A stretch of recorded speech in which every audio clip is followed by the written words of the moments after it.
don't strengthen your psoas muscle. It's not a muscle that needs to be strong per se. We need to start doing something else, and that's what we're going to talk about in this tutorial. We're going to talk about the compression on the spine. It's not weak, it's something else. And then what we need to do is stabilize, not strengthen.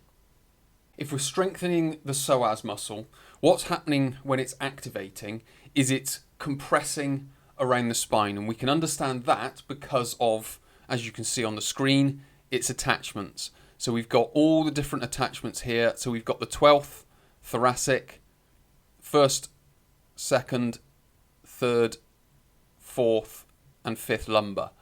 So it attaches to all of these lumbar vertebrae. And all that's happening with regards to compression, so when we activate this muscle, it's going to shorten.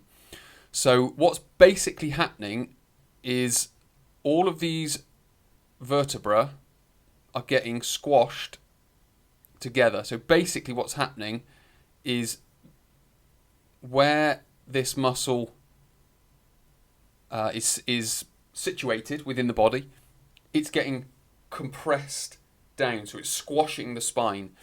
What it will also do is it will act, so if you can imagine the spine is like a sponge and your fist is squashing the sponge, it will also sort of wrap around the compression as well. So we're not only getting compression down like that, we're also getting compression like that, which is only going to make back problems worse. So it's not something that we need to be strengthening if we come from the perspective of it compressing the spine. It's not weak, it's fatigued. Now this is something, and we can go around various different muscles, all the muscles that are apparently weak within the body. I'm going to say it's more likely they're fatiguing, they're just giving up. So it's giving the illusion that they're weak because you feel that you can't lift a weight or lift a limb or whatever it might be. It's not because it's weak, it's because it's fatigued. So one of the ways we can mitigate the compression and this feeling of fatigue is by using certain stretches. So obviously you can see me on the screen here. So all I'm doing is I've got my knee on the floor here. My psoas basically goes from about here through the pelvis up to about here. So all I'm trying to do is gently move my hip forward to create extension, to be able to get all the fibers of the psoas. I'm lifting my arm because what will happen here is I will start to extend the thoracic part of my spine. So then that's getting the T12 fibers as well. And there are bits that go up into the diaphragm, and all of that will be stretched through there. So what that's going to do, that's going to relieve, number one, some of the compression.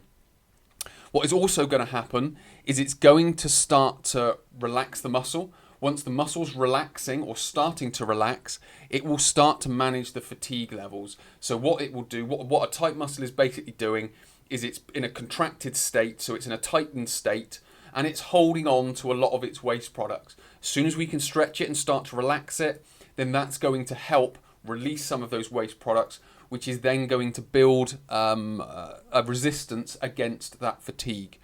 So what we need to start doing is start stretching it, but as I'm going to talk about in the next slide, we then need to start stabilizing certain areas of the body.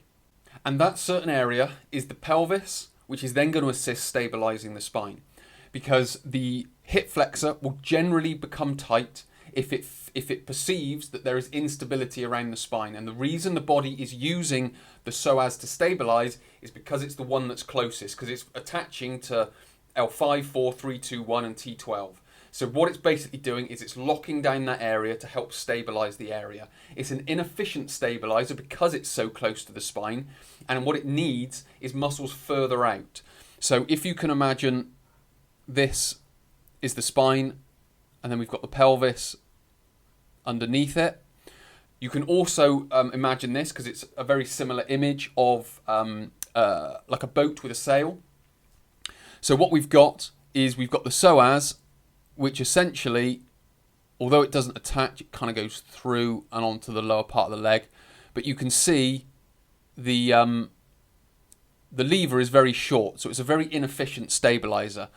But what we have got are other muscles, like, as you can see on the screen here, we've got gluteal group, QL, obliques. So obliques are sort of out here onto the rib cage. So they've got a much longer lever or a much longer moment arm, and they are much more effective stabilizers. The same with the QL. It goes up all the lumbar vertebra across the rib cage and then down the pelvis. So again, it's a much more effective stabilizer because it's got that longer lever where it's able to essentially strap itself to the pelvis. So we've got these two muscles that are there to help stabilize the spine, which are much more effective stabilizers. What we've also got is the gluteal group, because we can have very stable through here, but if the pelvis, which is what all of that sat on, is unstable, then there's still going to be instability there. So again, what we need to do is stabilize this gluteal group. And again, if I just sort of roughly draw on what would be the femur with the femoral neck and obviously the body of it, we've got glute medius, glute minimus, which are in here, which are essentially, among others, our hip stabilizers.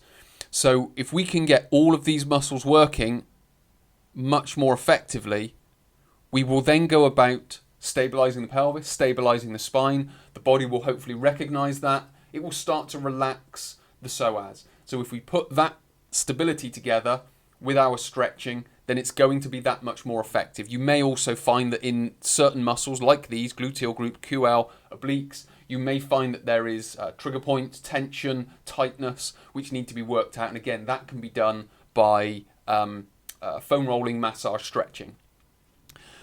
When we come to the exercises, we've got exercises like the bird dog. So what we've got here is we've got stability being built through here. We've then got stability being built through the spine and then across into the opposite shoulder over here. So again, stabilizing in some respects the whole unit that goes across. Simple exercises again, like half kneeling. So just coming onto one knee, being able to stabilize through the pelvis. Again, if you want to increase the instability of the exercise, just bring this standing foot across in front of the knee. That's going to create a narrower base, which is going to increase the stability required. Side planks. This is obviously going to be working much more effectively on the QL, glute medius, glute minimus, and that sort of lateral seam of muscles. And then finally, we've got carrying exercises. So suitcase carries, farmer's carries, because as soon as I lift this leg here, all of the muscles on the opposite side of the body need to start working to hold the pelvis up. So what we need is good, effective carrying exercises, which is going to be much more effective at building stability than what you may take as QL exercise or oblique exercises as side bends and twists. They're ineffective exercises. These are much more effective exercises. So when it comes to the psoas, don't strengthen it, stabilize the area, get the area working much more efficiently and effectively with foam rolling, stretches, and these types of exercises. Hopefully that's been helpful. Hopefully it gives you a better idea of how you can stabilize the hip, the spine, and loosen off the psoas. Many thanks for watching. I'll speak to you in the next tutorial.